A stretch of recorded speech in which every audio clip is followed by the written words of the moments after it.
Hello, all you beautiful people, and welcome back to another video. Today we are talking about, this is a drum roll if that was not clear, we're talking about the Kings of Rittenhouse series by Maya Hughes, which, if you don't know, is basically like a hockey romance series that moves through a whole fan group who are called the Kings of Rittenhouse, through like a snippet of high school and then like 2 in college and then the rest life. I don't know, after college. So very cool, very fun. Precursors to this video. 1, there will be spoilers. So if you are planning on reading Kings of Rittenhouse and you have not, I would suggest that this is not the video for you. But if you have read it or you're not planning on reading it and want to hear about it anyway, this is it for you. You should read it. No? Well, you should read it. This is the video for you. Perfect. Great. Stay. 2, I don't really think I have a second warning. I felt like I should need one. So 2, I don't know. Have fun. I don't know. Fun? Great. Cool. Anyways, so the Kings of Rittenhouse series is 5 books long, and then it has 1 novella, which is kind of weird because the novella is at the beginning of the series, which I can't really think of another series that does that. I mean, I'm sure there is, but I feel like usually when I think of novellas, I think of them at like the end, like going back and like doing all the characters, or like one's after, like in the middle, or like, I don't know, like after each book or something for like a little snippet. I've never really seen one at the beginning. But basically, the first one in the series, which is a novella, is Kings of Rittenhouse, and basically it just follows all of them kind of going through the last high school party that they're ever gonna host. Because also, I guess I should say, this is a friend group that formed in high school. They went to like Rittenhouse Prep, which was like a prep school that had a really good hockey program. So they're all hockey players, and they met in high school and formed these really great bonds and continue throughout their life. Fun. In Kings of Rittenhouse, the novella basically just follows the last like high school party that they're ever going to host, and it has them kind of setting up with the problems and the like insecurity / girls that they will end up with, which is kind of fun. I kind of did like it after I read the whole series. Like, thinking back on the novella, I was like, oh, that's kind of cute. But I think when I was reading the novella, I was like, why am I reading this? Like, I just want to start the series. Sorry, also, I feel like my slippers are making a lot of noise. Look at how cute my slippers, I guess I should just take it off. Look how cute my slippers are, so cute. But they're making a lot of noise, so that's what that noise is, so apologies. But, I feel like it was a weird way to start off the series just because I wasn't like super invested in any of these characters, and it was only something like, I don't remember, but like 70 pages or something like that, and I was like, why do I care? I don't know, because like it wasn't setting up to like anything bigger, and then it just went right into the first book, which is Shameless King, and it was just kind of like, I don't know. And it also did focus mostly on the first couple in Shameless King. Make sure that it's Shameless King, because if we know one thing about these videos is I'm never quite prepared.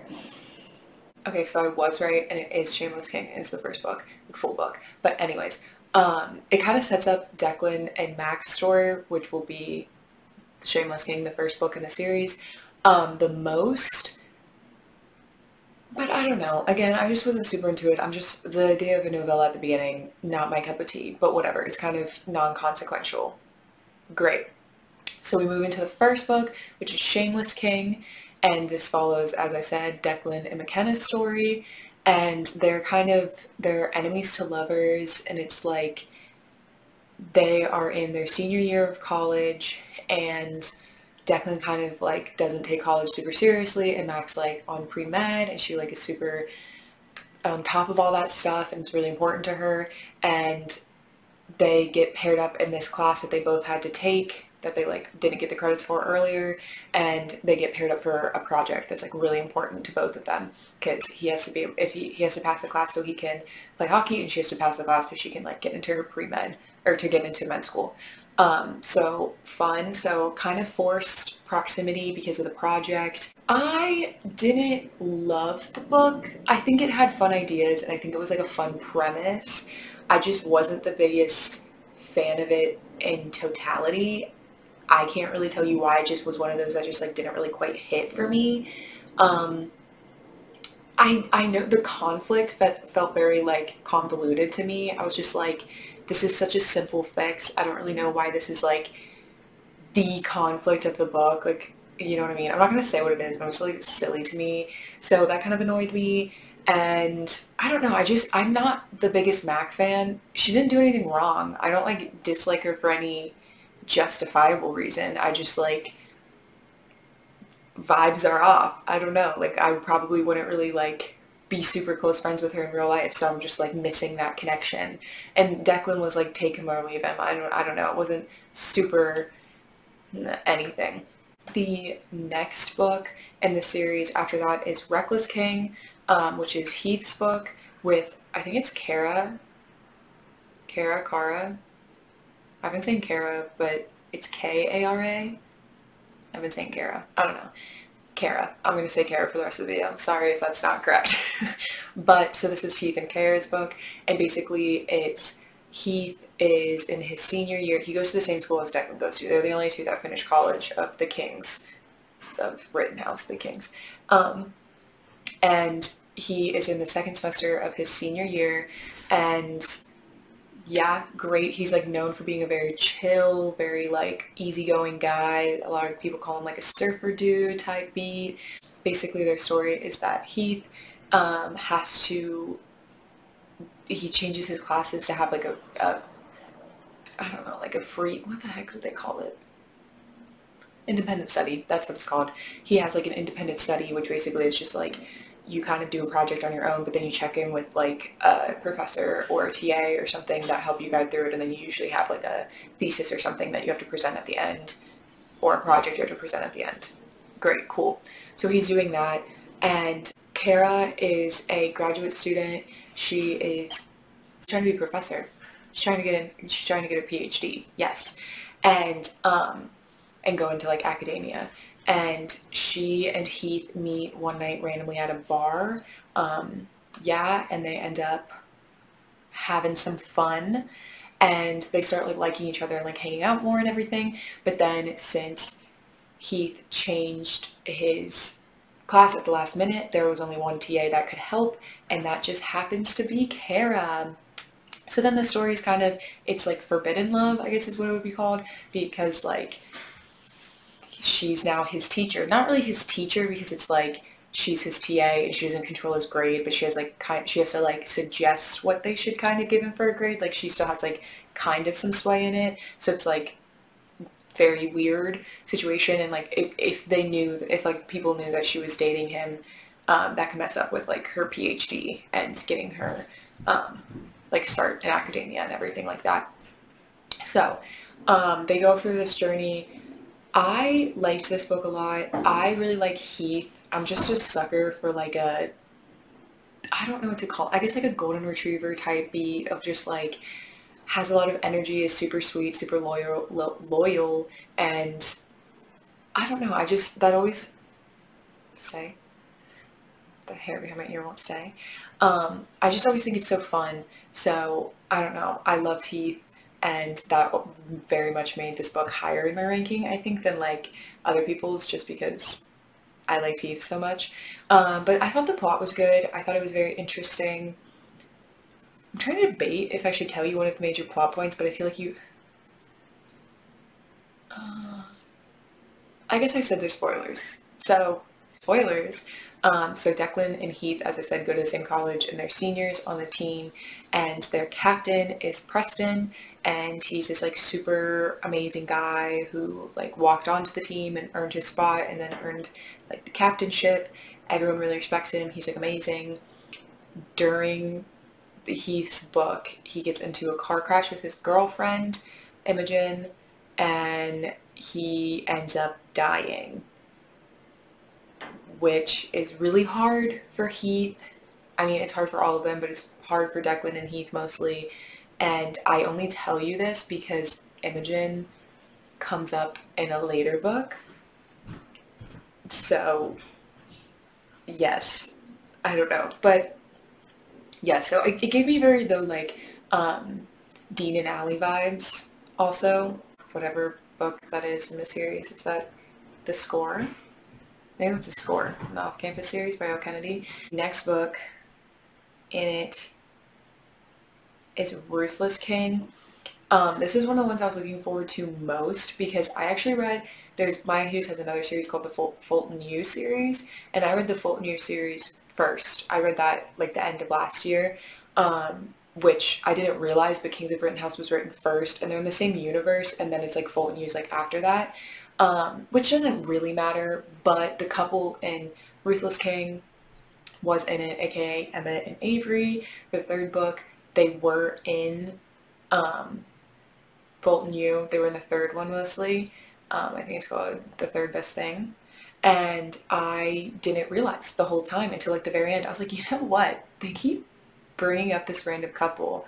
I bet she has a book about them. And like he was a hockey player, so it was like oh, that makes a lot of sense. So would suggest for sure reading the Kings of Rittenhouse before Fulton U. Again, it doesn't really make that big of a difference, but I think there are like just a couple things that I missed because I read them out of order that I think would have been fun if I read them in order. But like again, it's not like tragedy if you don't, but it's kind of fun. Like the last couple kind of intertwine in like the storylines of like when they're happening.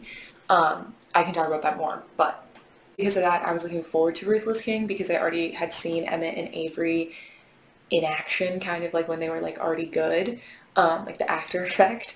But and also the like tropes sounded very interesting, and like the storyline sounded very interesting because basically Emmett and Avery were high school sweethearts.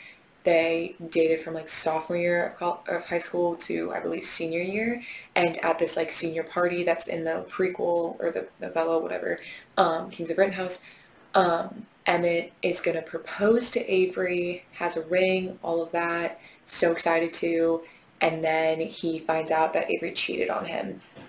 So they break up, needless to say, and it's very messy, and yeah, but in this book, Avery's coming around a lot more often because she's best friends with Mackenzie, who is dating Declan at this point, and they're just kind of starting to come together more.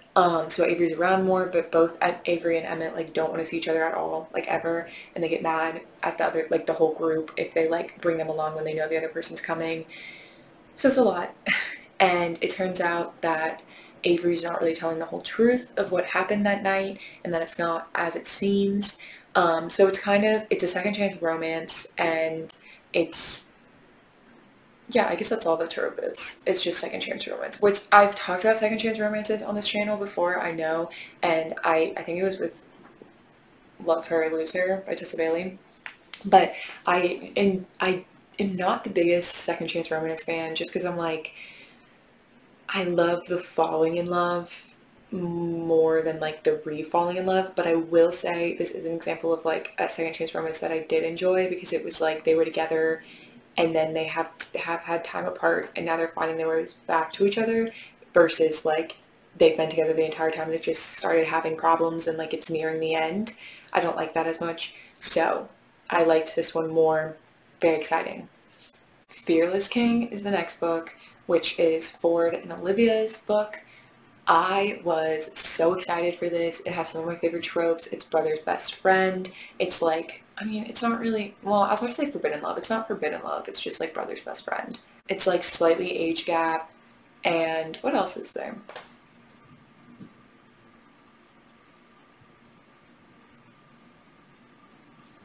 I guess that's really it. But I was so looking forward to it.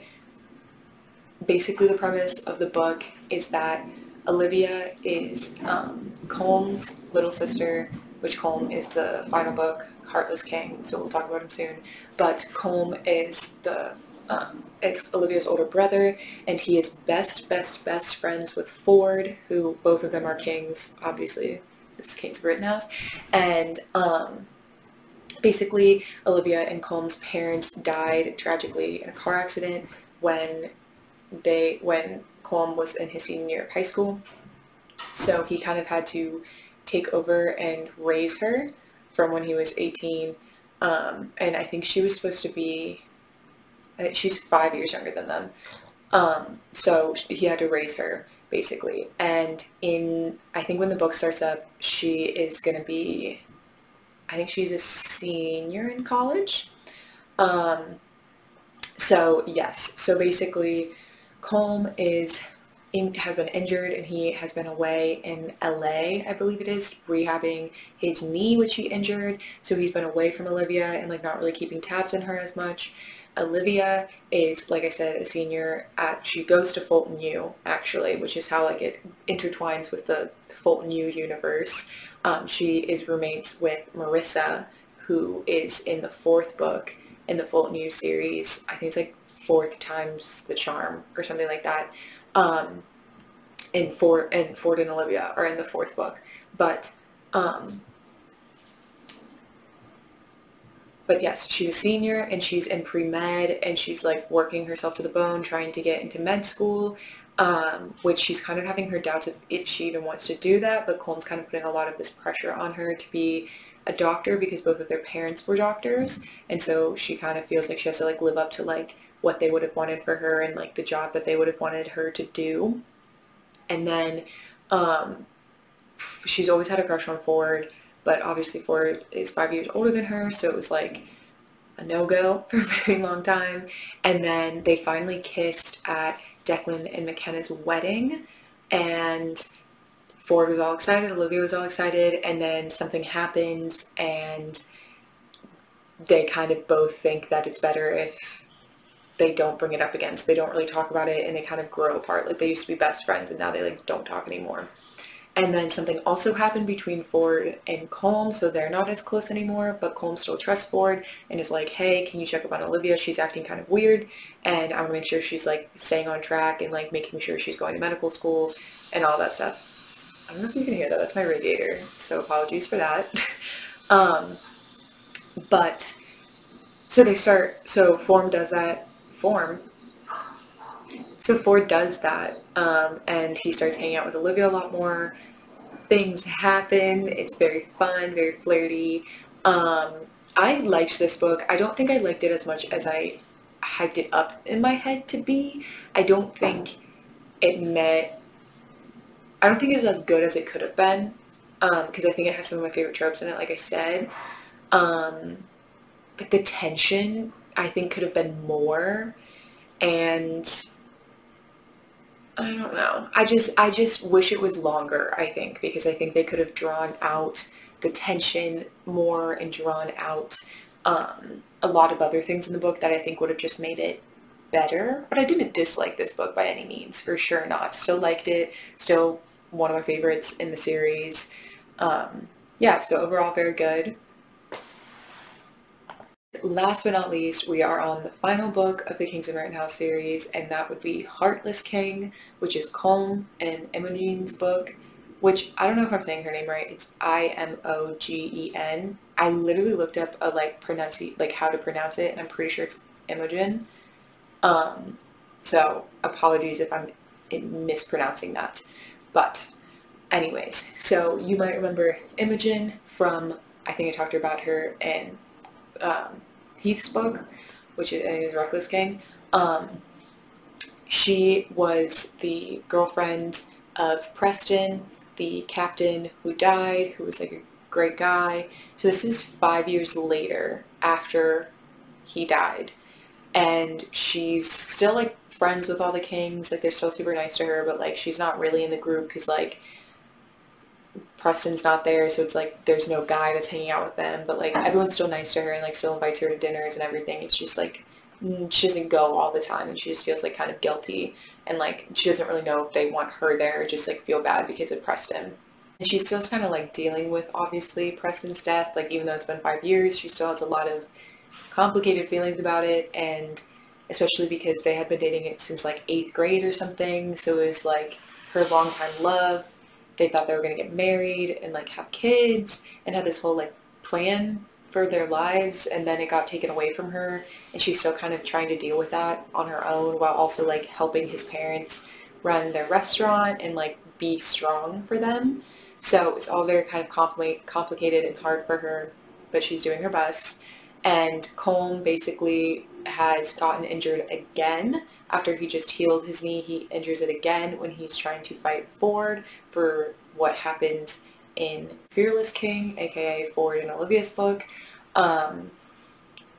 He basically, Colm is not at this point talking to Ford or Olivia, and kind of not really any of the other kings. The other kings are still there for him, but he's not really like talking to them much. He goes into this like deep depression because he has hurt himself again and he might never like skate again, or I guess skate professionally, and he is no longer talking to his sister, and he like can't understand why she would want to be with his best friend, and he's like convinced that Ford's gonna break her heart, and like he's not serious about Olivia, and like all of these different things. So he's not talking to his best friend or his sister.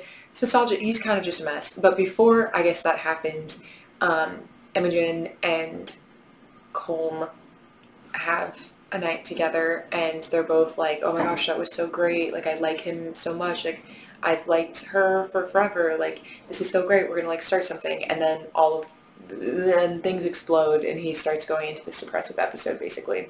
And Imogen is a physiotherapist, so she gets called in by the kings to try to help him rehab his knee because he's kind of refusing every other physiotherapist and not going to PT at all. So after some nudging from the kings, she finally decides she will, and she basically just helps Colm. She's very no-nonsense and kind of what Colm needs, because he's kind of like a lot of wallowing in self-pity, I guess you would say. And yeah, they just start hanging out a lot more together, and they both kind of think that the other person sees them for who they are, not like the broken version of it and things like that, which is great and fun. And also it is pregnancy trope. There is, which is not, it's literally not even a spoiler. I'm pretty sure they say that in the description, even though it does not come up for a very long time. And it's so, I mean, I love a pregnancy trope. When placed correctly, I will say that. But I do think it's fun, and I do think, especially when it's like a series like this where there's like multiple couples, come on, you have to do one. Like, you have to. Like, it's just so much fun, and like it just adds so much like stakes to the whole thing. And I don't know, I just think it's like, I think it's a fun thing. I know other people literally hate pregnancy tropes, but I like them. So I was looking forward to this book too, because I knew it was a pregnancy trope, and I knew it was kind of like Grumpy Sunshine-esque and everything. And I did. I very much enjoyed this book. I think they were very cute, and yeah, I read it very quickly. So now I feel, oh, random. Okay, now I feel like I should rank them. I'm not going to include the novella because that would be last, because it's not a book and it makes no sense. Well, not makes no sense, but it's like, why would I put it in with the books? That's not fair. Okay, so should I work from the bottom up or the top down? Much to consider, much to contemplate. I'm going to start at the bottom. Create some mystery. Let me look at them. I need to like think about this. I literally like turned off my camera so I could like, oh my gosh, let me think about this. And then I was like, you're joking. Like, you know which one should be at the very bottom. So coming in 5th place, we have Shameless King, aka Declan and Mackenzie's book. I, again, don't think this is a bad book. I just didn't love it. Again, there's nothing I can like pinpoint of being like, this was stupid or this was bad. It didn't click for me. It was not my cup of tea, but I'm sure it's someone else's. But it has earned the 5th spot. Let me think what the next one would be. This is already getting harder because these are all, I liked all of these, but I'm going to put Ruthless King next, which is the 3rd book, aka Emmett and Avery's. It just didn't, again, it was very good, it just wasn't like my favorite. I liked them, but again, it was just kind of like annoying to a certain sense, and it makes sense to me because, again, second chance romance is not my favorite trope. So yeah, I don't know. Okay, next, in 3rd place, I'm going to put Fearless King, which is Ford and Olivia's book, which is kind of disappointing to me because I thought that was probably going to be my number one coming into the whole thing, just knowing like small snippets of what goes on in the books, like just like the tropes and stuff. But it has unfortunately earned the third spot, which is not a bad spot, just not the best, obviously. But I just think it was, like I said, it needed more tension. I think the stakes needed to be raised more for me to really love it, because I think it had the really good bones of a book that I would really, really enjoy. It just like didn't continue. In second place, I am putting Ruthless King, which is Heath and Kara's book. Kara? Did I say Kara? Yeah. Yeah. Oh my god. I keep not knowing how to pronounce name and I didn't look it up and I'm regretting that now. Anyways, it's their book. And again, I think this only got so high because of how much I liked Heath, because I don't necessarily think the trope is something that I'm like super into or anything, but I just think I like Heath and the like type of boy he is, which obviously leaves number one spot is Heartless King. I did put Colm and Imogen's book as number one, which is not super shocking to me because like I said, I do love a pregnancy trope. I was kind of looking forward to, I love Grumpy Sunshine. I love Grumpy Sunshine, and I was looking forward to this book a lot. And so yeah, I'm not super shocked. I'm a little bit shocked it's number one. I was thinking it'd be like number 2 or 3, but hey, that's how the cookie crumbles. Also, that's my ranking of the Kings of Rittenhouse series. Yes, I very much enjoyed it. I think it's very fun. I suggest it to anyone who was thinking about reading it. You should definitely read it. Maya Hughes is a great author. I really like her. I think I like the Kings of Rittenhouse series more than the Fulton Muse series. But if we were ranking like all of them together, I think my favorite book would be in the Fulton Muse series. It would be the third best thing. The third best thing. That's my favorite book of all of Maya Hughes books that I've read. But I digress. Very good, very fun. Yes. So thank you for watching. You are perfect and lovely and amazing and perfectly you, which is the best thing you can ever be. So thank you for watching, and I hope to see you soon.